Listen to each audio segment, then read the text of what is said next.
Halo semuanya, kalian pasti sudah tahu kan kalau kita bakal mengerjakan proyek mengenai toleransi antar umat beragama. Tapi sebelum kita bahas itu, ada baiknya kita semua kenalan terlebih dahulu.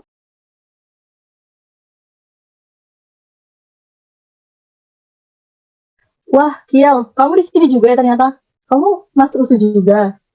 Iya, emang kenapa? Masalah kalau aku juga di sini. Ya, enggak sih, cuman ganggu pemandangan aja. Ya udah, kalau emang mengganggu kau tinggal di grup aja, gampang kan? Kenapa ini kok pada ribut? Ada masalah apa nih? Entar nih orang sebelah ngajak ribut aja. Apaan sih? Ya udah guys, kalau kalian punya masalah pribadi, tolong dong diselesaikan pribadi aja, biar gak ganggu tugas kita juga. Ya udah, kalau aku ganggu aku leave aja deh. Bye. Kok lift sih aneh? Iya, padahal cuma dibilangin yang bagus loh.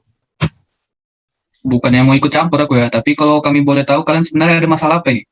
Baru masuk udah main ribut Cuman masalah pribadi sih, jadi nggak perlu juga aku nyeritain ke kalian. Iya sih, masalah pribadi. Tapi kalau sampai ganggu jalan tugas kita untuk kedepannya, aku rasa kita juga perlu tahu. Iya, betul tuh. Dan mungkin aja kami bisa bantu dan cari solusinya sama-sama. Oke, aku bakal cerita. Jadi, dulu itu, aku sama Kiel itu kan satu SMA. Terus aku sama Kiel itu memang temenan. Nah, jadi suatu saat kami dikasih tugas sama guru kami untuk melakukan bakti sosial ke panti asuhan.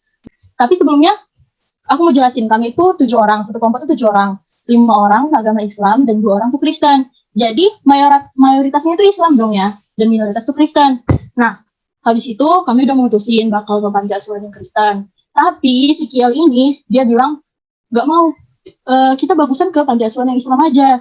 Nah, jadi kami jelasin dong kenapa kenapa pilih yang panti asuhan Kristen. Itu karena daerahnya itu, panti asuhannya dekat dengan daerah tempat tinggal kami. Jadi otomatis kalau misalnya kami ke sana itu bakal ngehemat biaya, ngehemat waktu, ngehemat tenaga kami juga. Tapi dia tetap ngotot mau ke panti asuhan yang Islam ini. Terus, tapi akhirnya lama-lama dia nerima kalau misalnya mau untuk bakti sosial di sana. Dia nerima, tapi dia benar-benar melihat dan mandang aku aneh. Keesokan harinya, tiba hari kami pergi untuk melakukan bakti sosial ini di panti asuhan yang Kristen. Kami pergi bakti sosial, tapi teman-teman sekelompokku yang beragama Islam, mereka malah menjauhin aku. Aku nggak tahu masalahnya apa, tapi mereka ngejauhin aku gitu aja. Terus aku tanya ke teman aku yang Kristen, aku tanya dia, kenapa mereka ngejauhin aku gitu? Terus dia bilang, si Kiel cerita yang enggak. Dia bilang kalau misalnya aku tuh egois, karena mau mentingin agama aku sendiri. Terus aku kecewa dan marah dong karena kayak gitu. Meskipun mereka cuek sama aku, meskipun mereka benar-benar sikapnya aneh sama aku, tetap kami ngelakuin bakti sosialnya. Aku selalu nanya ke si Kiel, kenapa kamu bilang kayak gitu, kenapa malah ngefitnah gitu kan. Tapi dia malah diam dan gak mau jawab. Malah kami sampai sekarang itu gak saling nyapa, gak ada cakapan sama sekali. So, begitu ceritanya guys. Wah, ini permasalahannya agak rumit juga ya, karena sudah bawa agama dan juga ada perbedaan pola pikir. Tapi kalau dipikir-pikir, masalah kalian juga secara kebetulan berhubungan loh dengan tema proyek kita ini. Aku dengar ceritanya jadi emosi. Kalau aku jadi Cia, sih aku udah bales dia. Ini mah pencemaran nama baik. Iya betul itu. Kamu kayaknya terlalu baik deh diam dia gitu aja. Astaga, kalian ini bukannya ngebantuin, cari solusinya malah manas-manasin. Udah. Jadi Cia, menurut aku, kalau kita mau menyelesaikan masalah ini, hal pertama yang harus kita tahu itu adalah sudut pandang dari Kiel juga ya. Karena kita kan nggak bisa tuh memutuskan hanya dari kamu aja. Kamu ngerti kan gimana maksud aku? Iya, paham. Tapi kalian aja deh yang nanya dia. Aku nggak mau nanya dia lagi. Nanti kalau misalnya kalian udah tahu, kasih tahu aku ya. Tapi makasih ya teman-teman karena kalian mau bantu aku. Iya, sama-sama Cia. Kita kan sekarang teman, jadi harus saling bantu dong. Iya kan semua. Iya, betul Iya itu. betul itu. Iya. Ya udah, kayaknya pembicaraan kita sampai di sini saja ya. Kita lanjut kalau sudah dapat solusi dari masalah Patricia dengan Kiel. Kasih ya teman-teman. Sampai jumpa semua. Bye-bye. Nah, Sesi diskusi pun diakhiri. Kami melanjutkan diskusi di grup chat untuk memilih ketua dan sekretaris kelompok dan memutuskan jenis proyek apa yang akan kami buat. Ketua yang terpilih adalah Nanda dan sekretarisnya adalah Naomi. Semua berpartisipasi, hanya Kiel yang tak mau ikut berpendapat. Padahal kami juga sudah bertanya padanya. Waktu yang diberikan dosen untuk proyek ini adalah 1,5 bulan. Kami juga membuat grup lain tanpa Kiel untuk mendiskusikan solusi dari masalah yang ada. Setiap dari kami berusaha untuk menghubungi Kiel, tapi tak pernah dijawab ataupun dibalas olehnya. Waktu pun berlalu. Tak terasa, sudah 2 minggu berlalu sejak diskusi terakhir kami yang tak berjalan lancar karena adanya masalah dari Cia dan Kiel. Dan kami sudah berusaha untuk menghubungi Kiel agar bisa diajak bicara. Namun hal itu sia-sia saja. Tapi berkat itu kami semua menjadi bertambah dekat. Hingga pada suatu pagi, saat Naomi sedang belajar, dia mendapat telepon dari Nanda si ketua kelompok.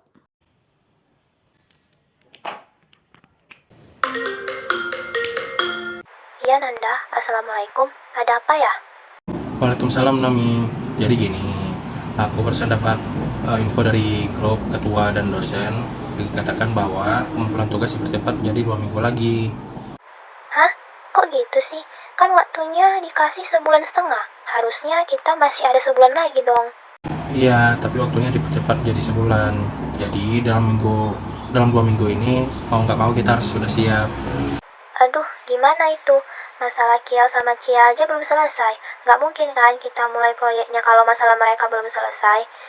Kalau nggak gini aja, kita hubungi lagi Kiel, tapi kali ini kita harus tegas sama dia. Oke. Coba kamu hubungi dia lagi. Ntar aku juga hubungi teman-teman yang lain. Gimana? Oke deh Nanda, Assalamualaikum. Waalaikumsalam. Naomi memutuskan untuk mengirim pesan lagi di antara pesan-pesan bujukan lainnya. Tapi kali ini, pesan yang Naomi tulis harus terlihat tegas dan mengancam. Tidak sampai 1 harian, dalam 2 jam, Kiel membalas pesan Naomi. Kiel akhirnya mau diajak bicara, dan kalau bisa di depan semua teman-teman agar semuanya tahu dan bisa mendengarkan. Naomi pun memberitahu Nanda perihal Kiel, dan kami berdua memutuskan untuk membuat Zoom.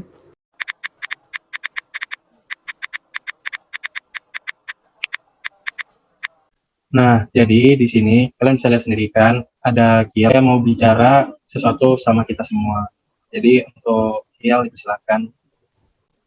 Halo semua teman-teman, sebelumnya aku mau minta maaf sama kalian karena udah mengganggu jalannya proyek kita. Aku juga mau berterima kasih sama kalian karena sudah mau peduli sama aku. Aku sebenarnya baca semua pesan kalian, dan karena itu juga pikiran aku jadi lebih terbuka. Aku jadi mengerti pentingnya menghargai perbedaan yang ada. Setiap orang pasti memiliki keyakinan yang berbeda. Yang perlu kita lakukan adalah menghormati perbedaan itu. Tidak masalah apa agama kita. Kita hidup dalam satu kesatuan. Selama kita bisa menghormati pilihan orang lain, kita bisa hidup berdampingan. Aku sadar bahwa aku dulu sangat egois, hanya mementingkan agamaku sendiri. Maafkan aku ya Cia, aku tahu sikap aku ke kamu itu dulu buruk sekali. Aku udah mengadu domba kau sama teman-teman yang lain. Aku nggak bisa bayangin gimana kecewa dan sakitnya kau ke aku waktu itu. Padahal sebenarnya kita adalah teman dekat. Tapi aku sungguh-sungguh minta maaf sama kamu. Sekali lagi maafin aku ya Cia. Aku udah maafin kamu kok, Kiel. Makasih juga udah mau jujur sama berani minta maaf. Kangen juga kita akur kayak dulu. Jadi kamu masih mau kan berteman sama aku dan menghargai perbedaan antara kita? Iya Cia, aku mau banget. Makasih banyak ya Cia. Aku kok jadi sedih kali nih, haru banget. Iya, sama aku juga terharu. Akhirnya masalah kita selesai juga ya guys. Nah, gini kan enak, akur semua. Nah, gitu dong, saling memahami dan menghargai perbedaan sesuai dengan tema proyek kita, toleransi antar umat beragama. Apalagi kita ini kan sama-sama tinggal di Indonesia, di mana banyak keberagaman yang tidak hanya dari agama, tapi juga dari suku, ras, budaya, dan yang lainnya. Perbedaan itu kan membuat suatu kesatuan yang indah dan kuat, asal kita bisa saling menghormati perbedaan itu, sesuai dengan semboyan kita. Bineka Tunggal Ika yang artinya, walaupun berbeda-beda, tetap satu. Ya, setuju. Ya, setuju. Setuju. Akhirnya selesai juga masalah di kelompok kami, dan kami bisa menyelesaikan tugas kami tepat pada waktunya. Ingatlah akan satu hal teman-teman, kita hidup di dunia ini saling berdampingan antara satu dengan yang lainnya. Sangat penting bagi kita untuk bisa menghargai perbedaan yang ada dari setiap individu maupun kelompok, asalkan perbedaan tersebut tidak membawa kerugian untuk hal lainnya. Sekian dari kelompok kami, semoga ada pelajaran yang dapat kita ambil dari cerita yang kami sajikan. Apabila ada bagian dari cerita yang tidak sengaja menyinggung perasaan suatu pihak, kami mohon maaf. Terima kasih.